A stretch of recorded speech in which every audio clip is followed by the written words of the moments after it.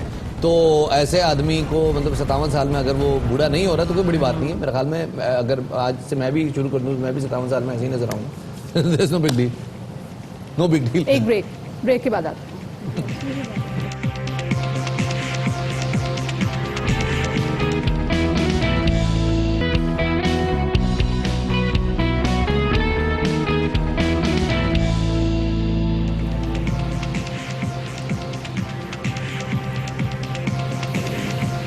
Welcome back to Bakhabar Savera. Good morning, میں ہوں مدیحہ نقوی اور ہمارے ساتھ ہیں شفاعت علی. خواتین و حضرات, معاملہ یہ ہے کہ پچھلے گھنٹے میں ہم نے آپ کے سامنے بیک ٹو بیک بھرپور خبریں رکھی, لیکن یہ والا گھنٹہ میرے خیال میں تھوڑا سا ذرا میرے خیال میں پورا من ہونا چاہیے. تو کہاں چل رہے ہیں ہم؟ سب سے پہلے ٹاپ سٹوریز کی طرف. سب سے پہلے ٹاپ سٹوریز کی طرف چلتے ہیں.